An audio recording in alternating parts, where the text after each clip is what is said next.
चलो अब प्रश्नावली 1.2 में एक सवाल बचा था।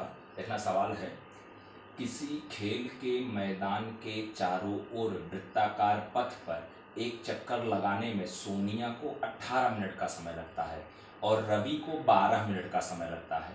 अब दोनों एक साथ एक ही स्थान से चक्कर लगाना शुरू करें तो कितने समय के बाद एक दूसरे से मिलेंगे।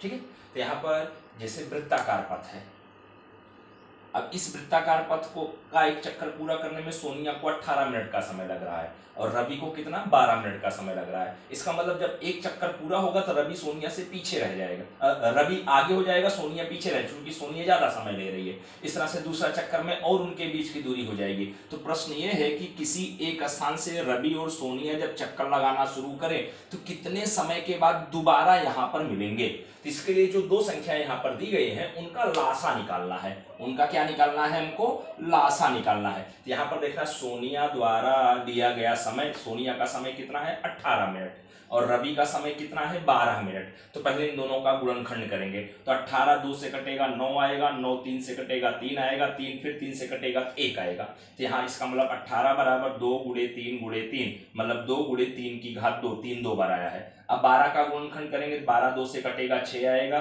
फिर 6 2 से कटेगा 3 आएगा, 3 3 से कटेगा तो 1 आएगा। इसका मतलब 12 बराबर 2 गुणे 2 गुणे 3। अब 2 का 2 बार गुणा करेंगे तो 2 2 बार आया है तो 2 की घात 2 गुणे 3 हो जाएगा। अब इन दोनों का एलसीएम निकालना है। अब यहाँ पर देखना, इसके दोनों गुणनखंडों में कुल 2 प्रकार की संख्या है, 2 है और 3 है। यहाँ पर 2 की जो जितने प्रकार की संख्या हो, अगर वो 1 से अधिक बार आई हो तो उसकी सबसे बड़ी घात लेते हैं। देखना 2 यहाँ भी है और 2 की घात 2 यहाँ है, तो इन दोनों में घात किसकी बड़ी है, ये बड़ी है, तो 2 की घात 2 लिख देंगे। अब देखना 3 की घात 2 यहाँ है, यहाँ 3 है, अब इन दोनों में किसकी घात बड़ी है, इसकी घात बड़ी है, तो 3 की घात 2 लिख देंगे। 2 का 2 बार गुणा करेंगे तो 4 आ जाएगा, 3 का 2 बार गुणा करेंगे तो 9 आ जाएगा। इन दोनों का आपस में गुणा करेंगे, 9 चौक 36। इसका मतलब क्या हुआ, दोनों एक दूसरे से 36 मिनट के बाद दोबारा वृत्ताकार पथ पर मिलेंगे।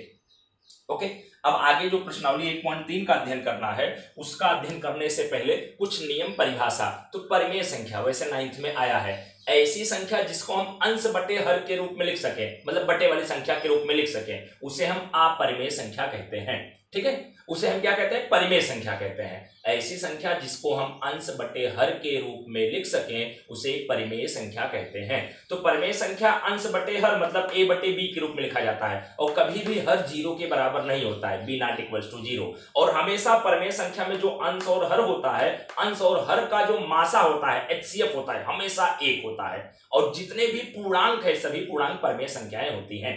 ठीक है, अब अपरिमेय संख्या किसे कहते हैं, ऐसी संख्या जिसको हम अंश बटे हर के रूप में ना लिख सकें उसे अपरिमेय संख्या कहते हैं। तो इसकी सिंपल सी पहचान, वर्गमूल के अंदर लिखी गई संख्याएं अपरिमेय संख्या होती हैं यदि उनका वर्गमूल ना निकले। जैसे √2 अपरिमेय संख्या है, √3 अपरिमेय संख्या है, √5 अपरिमेय संख्या है, √7 अपरिमेय संख्या है। ठीक है, तो ये आपके इन सभी के वर्गमूल नहीं निकलते हैं, इसलिए ये सभी अपरिमेय संख्याएं हैं। अब मुख्य रूप से प्रश्नावली 1.3 में हमको ऐसे सवालों का अध्ययन करना है, रूट वाली संख्या दी रहेगी और हमको सिद्ध करके बताना है कि वो अपरिमेय संख्या है। तो प्रश्नावली 1.3 का पहला सवाल, सिद्ध करो √5 अपरिमेय संख्या है। ठीक है, तो हमको अपरिमेय सिद्ध करना है तो उसका उल्टा मानेंगे, माना √5 परिमेय संख्या है।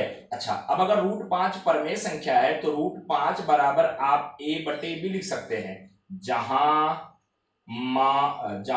HCF, देखना ध्यान से, जहां HCF अंश बटे हर का क्या आएगा, 1 आएगा। अभी आपको पता है ना, बटे वाली संख्या में अंश और हर का मासा 1 होता है। यहां तिरछा गुणा कर लो तो a बराबर √5b हो जाएगा। अब यहाँ वर्ग करने पर, जब वर्ग करेंगे तो यहाँ पर आपका क्या आ जाएगा, a² बराबर √5 का वर्ग 5 हो जाएगा, b²। ठीक है, अब इसको क्या कहेंगे हम, समीकरण नंबर 1 कहेंगे। अब देखना यहाँ आगे 5 आया है, इसका मतलब 5 से विभाज्य होगा आपका a², इसका मतलब 5 से भाज्य होगा a भी, इसका मतलब a बराबर 5m लेने पर, a बराबर 5m, m का मतलब कोई भी संख्या हो सकती है। ठीक है, a बराबर 5m लेने पर। अब समीकरण नंबर 1 से, तो समीकरण नंबर 1 में आप ध्यान देना, a के स्थान पर 5m लिखेंगे, a² है मतलब 5m 2 बार लिख देंगे, 5m गुणे 5m बराबर 5b स्क्वायर हो जाएगा। अब यहाँ 1 5 से 1 5 कैंसिल हो जाएगा, यहाँ बचा b स्क्वायर बराबर क्या आएगा 5m स्क्वायर। इसका मतलब 5 से भाज्य होगा b स्क्वायर, इंप्लाइज दैट 5 से भाज्य होगा b। देखना a भी 5 से भाज्य है, b भी 5 से भाज्य है, तो दोनों का HCF या मासा कितना आएगा तब 5 आएगा। अतः HCF a कोमा b बराबर कितना हुआ 5 हुआ। लेकिन मासा कितना आना चाहिए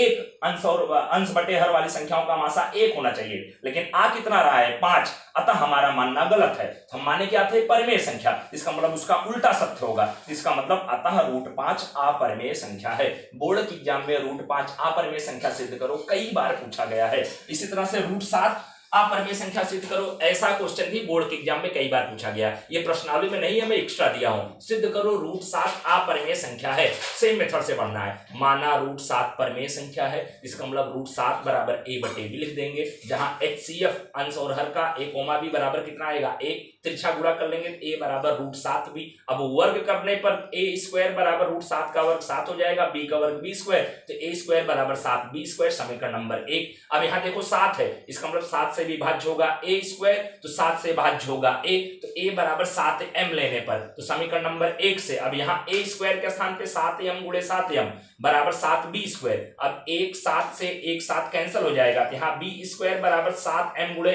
m स्क्वायर हो जाएगा, मतलब b स्क्वायर बराबर 7m स्क्वायर। इसका मतलब 7 से विभाज्य होगा b स्क्वायर, तो 7 से भाज्य होगा b, तो यहाँ पर HCF a कोमा b कितना आ जाएगा 7, चूंकि a भी 7 से भाज्य है, b भी 7 से भाज्य है। आना कितना चाहिए 1, आया कितना 7, तब आप कहेंगे अतः हमारा मानना गलत है। अतः √7 कैसी है अपरिमेय संख्या है। अब इसी मेथड से √2 √3 √11 √13 √15 √17 √19 और √23 ये सवालों को आप लोग सॉल्व करना खूब अच्छे से। ओके।